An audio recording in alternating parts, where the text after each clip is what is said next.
7 बरस की शीतल और 5 बरस की उर्मिला अपने मम्मी पापा और दादी के साथ एक बड़ी सी हवेली में रहते थे। उनके पापा शहर के एक बड़े बिजनेसमैन थे। उनका खानदान बहुत खुशहाल था।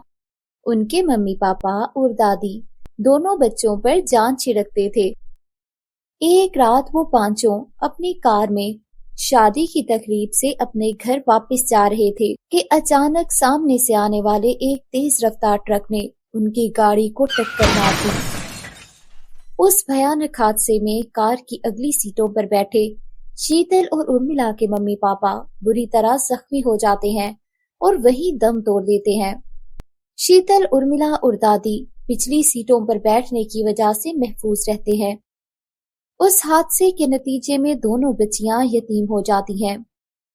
भाई और भाभी की मौत की खबर सुनते ही दादी के छोटे बेटे और बहू यानी शीतल और उर्मिला के चाचा और चाची गांव से उनके घर आ जाते हैं। दोनों एक नंबर के चोर और झूठे थे। वो दोनों आते ही दादी और बच्चों से लिपट कर रोने लगते हैं। अम्मा, ये क्या हो गया? जो भैया और भाभी यूं अचानक हमें छोड़कर ऊपर वाले को प्यारे हो गए। हाँ बेटा, ऊपर वाले को अगर किसी को उठाना ही था तो मुझे उठा लेता। इन दोनों मासूम बच्चों के सर से माँ बाप का साया उठाने की क्या जरूरत थी? अम्मा, ऐसे मत कहो। अभी तुम्हारा छोटा बेटा और बहू जिंदा है। हमें तो ऊपर वाले ने कोई औलाद नहीं दी, तो अब हम इन बच्चों को अपने बच्चों की तरह बहुत लाड प्यार से पालेंगे और आपकी भी पूरी खिदमत करेंगे। अम्मा, हम दोनों मिलकर भाई साहिब का पूरा कारोबार और हवेली भी अच्छी तरह संभाल लेंगे। आप जरा भी फिक्र ना करना। आखिर मुसीबत में अपने ही तो अपनों के काम आते हैं। ये कहकर दोनों ने उनके घर में डेरा डाल लिया। दादी अपने छोटे बेटे और बहू को अच्छी तरह समझती थी, इसलिए उनके साथ नहीं रहती थी। लेकिन अब कोई और चारा नहीं था, इसलिए कि उनके 2 ही बेटे थे। बड़ा बेटा और बहू तो दुनिया से चले गए थे और अब सिर्फ उन दोनों का ही सहारा रह गया था। छोटे बेटे और बहू ने आते ही घर के सबसे बड़े और खूबसूरत कमरे पर अपना कब्जा जमा लिया और घर के नौकरों पर धौंस जमाकर उनसे अपनी पसंद के खाने बनवा कर खाने लगे। कुछ दिन बाद छोटी बहू ने अपने शोहर से कहा, सुनो जी, मुझसे ये प्यार मोहब्बत का ड्रामा अब नहीं होता। जल्द से जल्द इस बुढ़िया को शीशे में उतार कर सारी जायदाद अपने नाम करवा लो और जान छुड़वाओ इस झंझट से।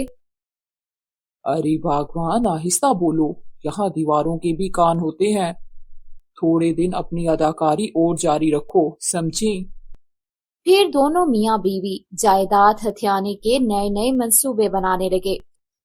फिर एक दिन छोटे बेटे ने कंपनी के जरूरी कागजात पर दस्तखत करवाने के बहाने दादी से जायदाद के कागजात पर दस्तखत करवाए और यूं सारी जायदाद अपने और अपनी बीवी के नाम करवाकर सब कुछ हड़प लिया।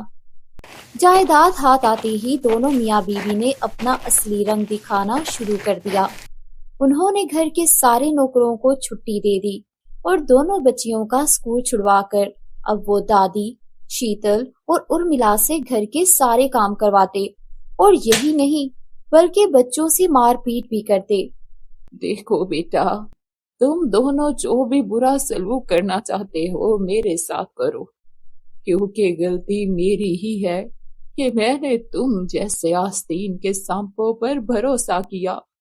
उसकी सजा इन दोनों मासूम बच्चों को मत दो। इस बात पर चाची ने दादी के मुंह पर एक जोरदार थप्पड़ चढ़ दिया। ए बुढ़िया, इन दोनों संपोलों की बड़ी हमायती बनती है।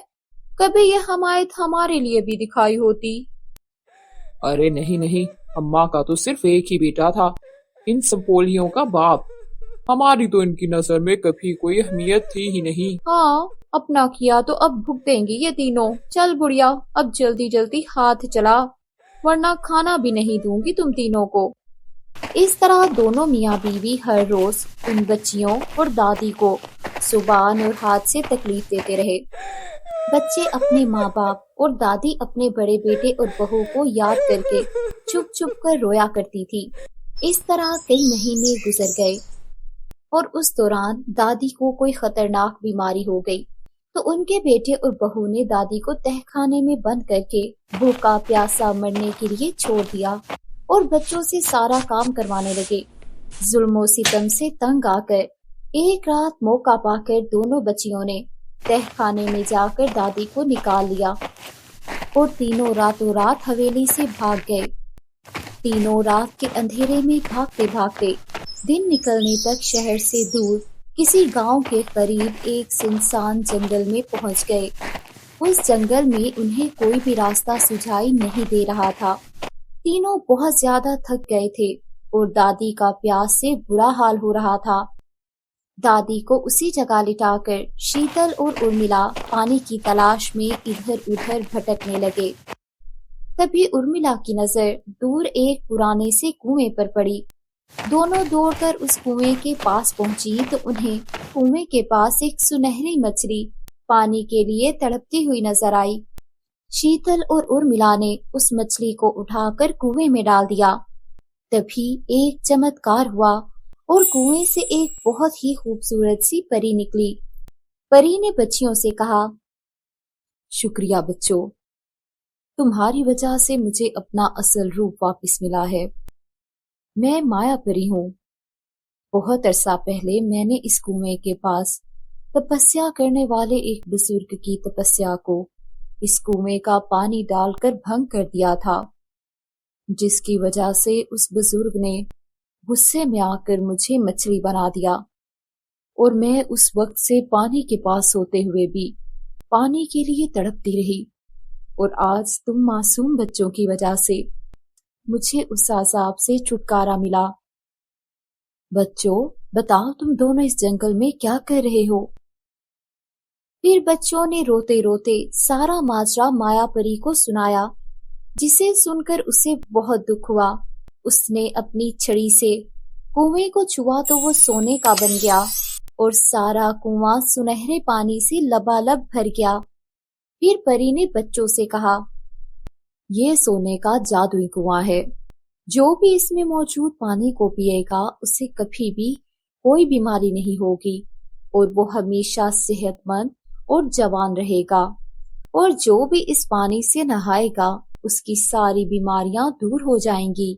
اس کنویں کا پانی کبھی بھی ختم نہیں ہوگا۔ پھر پری نے بچوں کو ایک جادوئی چھڑی دیتے ہوئے کہا، اس چھڑی سے جو بھی مانگو گے یہ تم کو دے گی اور تم تینوں کی ہمیشہ حفاظت کرے گی، اور اگر اسے کوئی چرانے کی کوشش کرے گا تو یہ اس کی مرمت بھی کرے گی۔ پھر پری نے جادو سے ان بچوں کے لیے ایک خوبصورت سا گھر بنایا اور وہاں سے غائب ہو گئی۔ شیتل اور ارملا فوراً کنویں کا پانی ہاتھ میں لے کر دادی کے پاس آ گئیں اور وہ پانی ان کو پلایا، جسے پی کر دادی فوراً اٹھ کر کھڑی ہو گئی۔ پھر دادی کو کنویں کے پاس لے جا کر پانی ان کے اوپر چھڑکا تو چمتکار ہو گیا۔ دادی کی خطرناک بیماری فوراً ختم ہو گئی اور پھر وہ تینوں اس عالی شان گھر میں رہنے لگی۔ ان کے عالی شان گھر کو دیکھ کر آس پاس والے گاؤں کے لوگ بھی وہیں آ کر رہنے لگے۔ دادی، شیتل اور ارملا اس پانی سے لوگوں کی بیماریاں دور کرتے اور چھڑی کی مدد سے دھن دولت مانگ کر ضرورت مندوں کی مدد کیا کرتے، جس کی وجہ سے سب لوگ ان کو بہت چاہنے لگے۔ ادھر چاچی اور چاچا کو ان کے کیے کی سزا ملی۔ انہیں کوئی خطرناک بیماری ہو گئی۔ اس جادوئی سونے کے کنویں کی شہرت سن کر وہ وہاں ٹھیک ہونے کے لیے آئے، لیکن انہیں دیکھ کر جادو چھڑی ان دونوں پر بری طرح برسی کہ ان کی ہڈی پسلی ایک ہو گئی۔